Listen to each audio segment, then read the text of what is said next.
Okay. Show me.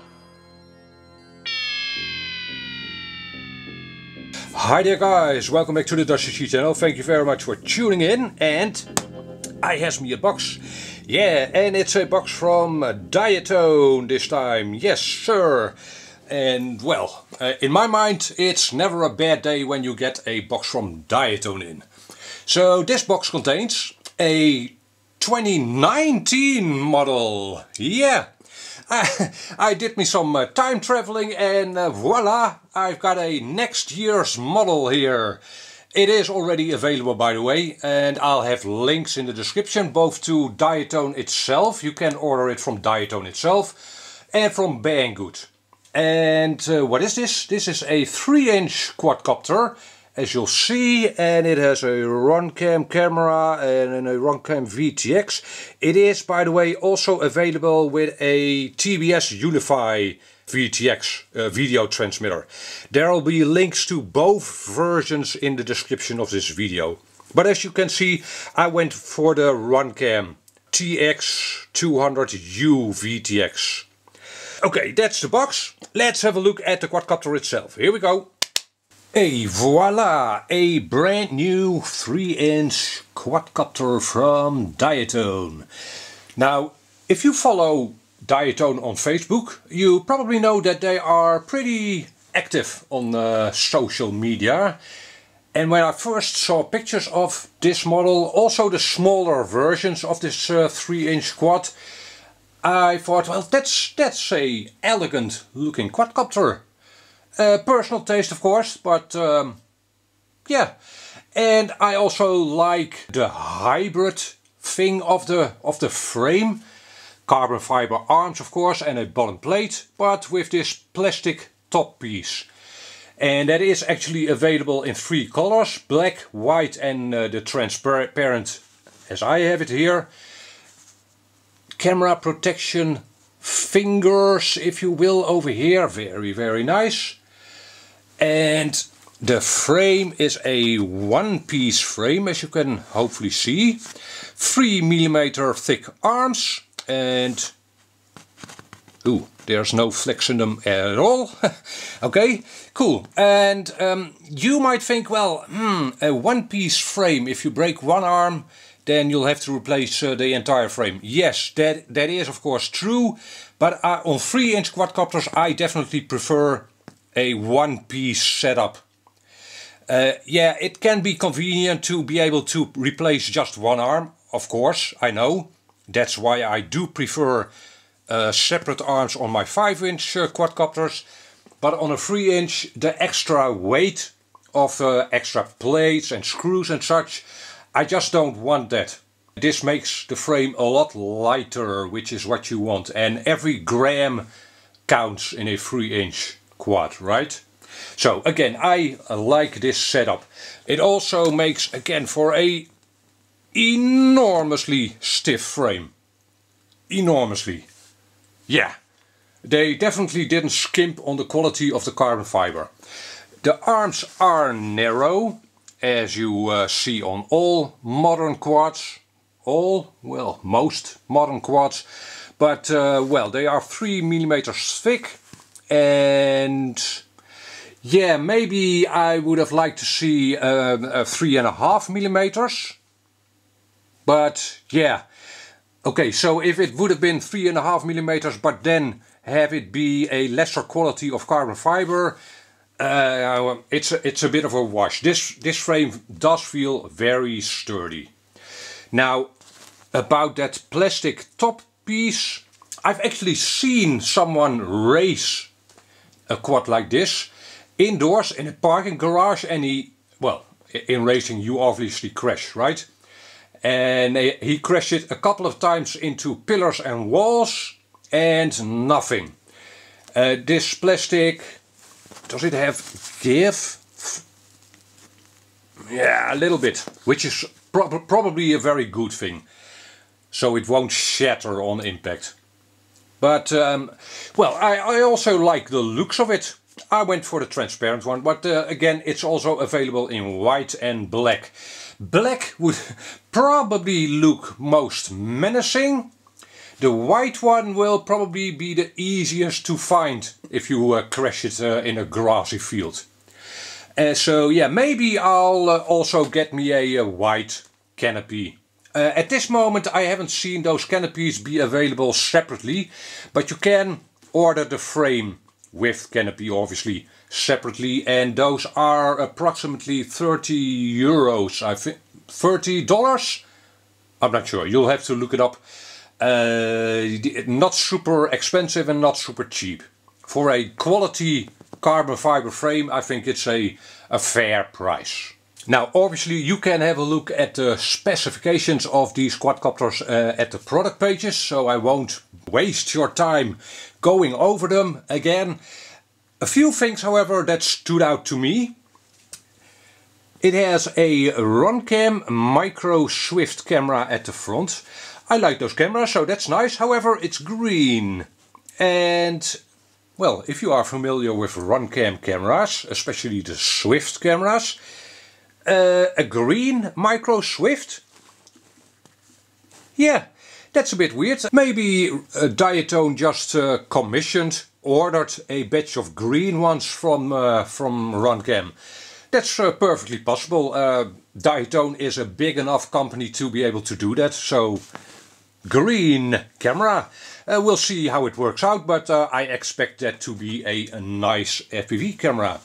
The second thing that really stood out to me, if you have a look at the product photos of this quadcopter, it's not super visible in every photo, but in every photo they'll have the VTX mounted at the back of the camera. Here is a photo in which you can kind of see that.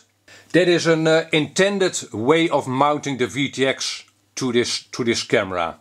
But the VTX is actually mounted over here. You can see a button over here, that's to change channels and such.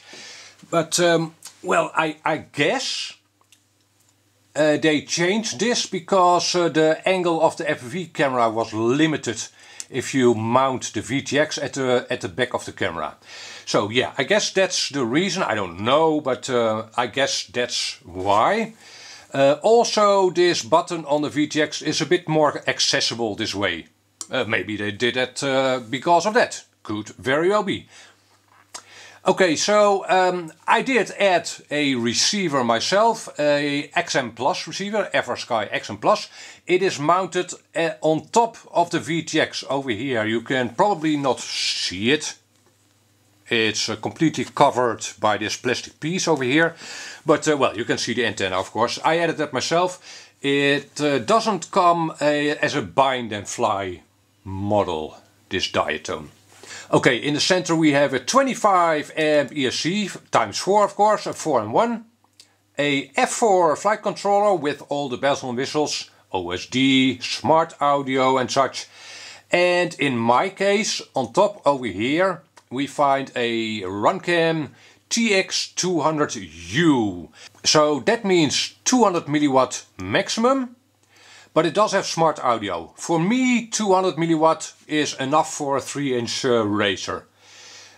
However, as I said before, it is also available with a TBS Unify, and that one will go up to 600 milliwatts. So yeah, I guess if you want more than 200 milliwatts, you will have to go for that version of it. Okay, and suddenly we have ourselves two quadcopters. What's going on? Well, if you follow my channel, you probably know that this is my favorite 3-inch quadcopter. At the time I'm shooting this video at least. I haven't flown the Diatone yet. So this is a Transtek Lightning 3-inch, right? This is a powerhouse. This is a very powerful quadcopter, very fast. So, which is probably why I like it. Yeah, it also flies very precise. This, by the way, has 3.5mm arms. Yeah.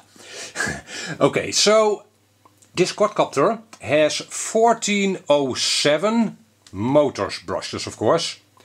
And with those 1407, keep that in mind, 1407 motors, it is a very powerful quadcopter. It flies pretty much, well, not 100%, but pretty much like a 5-inch quadcopter. This Diatone has 1408 motors. Oops.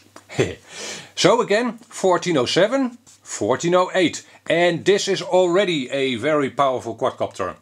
Both motors are 4000 kV motors, so that shouldn't make any difference. Also, there is hardly any difference in weight between these two quadcopters. I think this one is 2 grams lighter, 130 grams, 128 grams. Well, okay, 2 grams, that shouldn't make much of a difference either. Also, same props.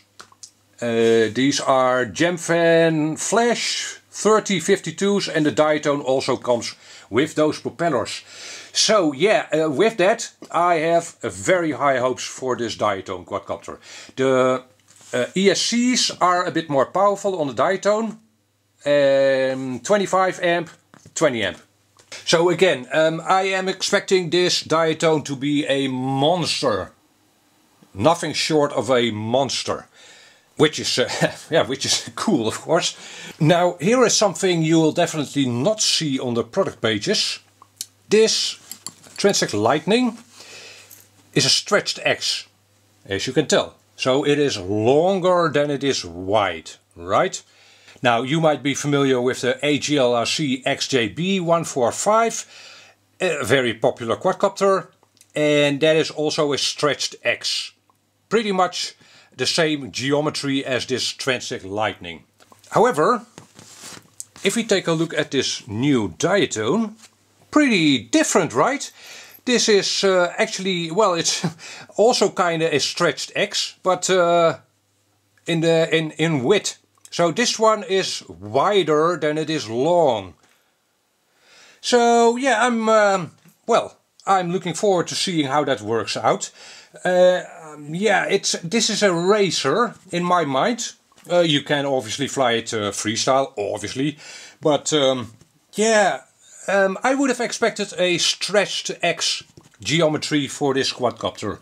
We'll see how it works out. You might want to change your rates for this quadcopter, so have the bank rates be lower than your pitch rates, because it'll have more authority being wider in the pitch direction. But well, if you want the quadcopter to feel completely the same in pitch as in roll, you might want to lower your roll rates. Or just experiment with that a little and see what you like. Alright, let's have a looky what you get with this quadcopter.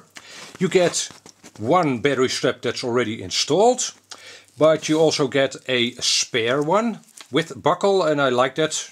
These are handier to really strap down your battery well, and it has some anti-skidding. It's not rubberized. Well, it's a little rubberized. Okay, good straps and a spare. You also get rubber anti-slid pads for your battery, which you will have to apply to the bottom of the quadcopter. So 5 of those, actually 5 of those, thank you very much. You get one set of propellers, and again these are the Gemfan Flash 3052s. So if you order this quadcopter, be sure to also order some extra spare propellers for this quad.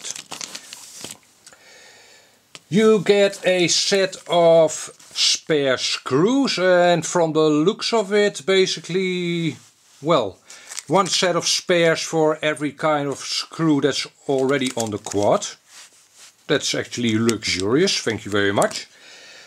You get this cable, which is probably meant for from VTX to the ESCs. Well, again, nice that you get a spare. You get a buzzer, a little buzzer. So the quad doesn't have a buzzer installed yet, but you get one with the quad. And the quad already has a connector for it. Can I get to that?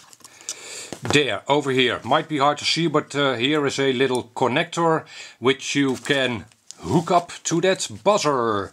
It also comes, as you can see, with a little XT30 for your battery and a couple of nuts, spare nuts. These are used to to mount or strap down the stack over here. You get some tie wraps, and I've already used 3 of those, so you get 5 tie wraps. Prop nuts, of course, no spares there. And you get some documentation for the flight stack. Very nice, thank you very much. And you get decals from Diatone. Thank you very much. Always nice to get stickers. Now, what you obviously need is a receiver. I've used an XM Plus receiver, but you can use any kind of micro receiver. And flight batteries. I'll be using these. These are Turnigy from Hobby King. Panther Graphene or Graphene Panthers 650 mAh 4S, and I haven't tried the Panthers before, so we'll see how that works out. These are 75C continuous and they have a peak of 150C. So should work out, and these come with an XT30 and wires that are a bit too long in my mind. Okay, we'll see. And there's a link to these batteries in the description of this video as well. Okay, the last thing I want to do is hook this quad up to Betaflight and see what the stock configuration is like. So let's go and do that. There we go. Now the first thing I should mention is that the receiver isn't powered from USB. So if you want to bind your receiver, you'll have to hook up your flight battery. Yeah, it's always very convenient if the receiver is powered from USB. But well, no such luck in this case. Let's go and connect. Now the first thing I always do is go to CLI, and do a diff all. That'll provide me with an output of all changes from the stock Betaflight settings. You probably know that. And I go and save that to a text file. So I have a backup, right, for all my settings, all the stock settings of this quadcopter. Can be very handy, as you probably know, if you accidentally overwrite things. And I save that as diff all stock. Oops, stock. There. Hartstikke idee. So let's have a look at the version. Okay, Fury F4 OSD 3.5.2. Well, that's actually a reasonably new firmware, so there's no immediate need to go and upgrade the firmware. That is very nice. Yeah, and I'll actually go and fly this quadcopter. My flight videos will all be with the stock Betaflight firmware. What you can also see at the top right over here is that the flight controller has built-in memory for Betaflight logging, black box logging, which is very nice, 16 megabytes. Thank you very much. Okay, let's disconnect and connect again. Connect. Okay, ports. UART1 is already enabled for your receiver, and UART3 is already enabled for your ERC tramp.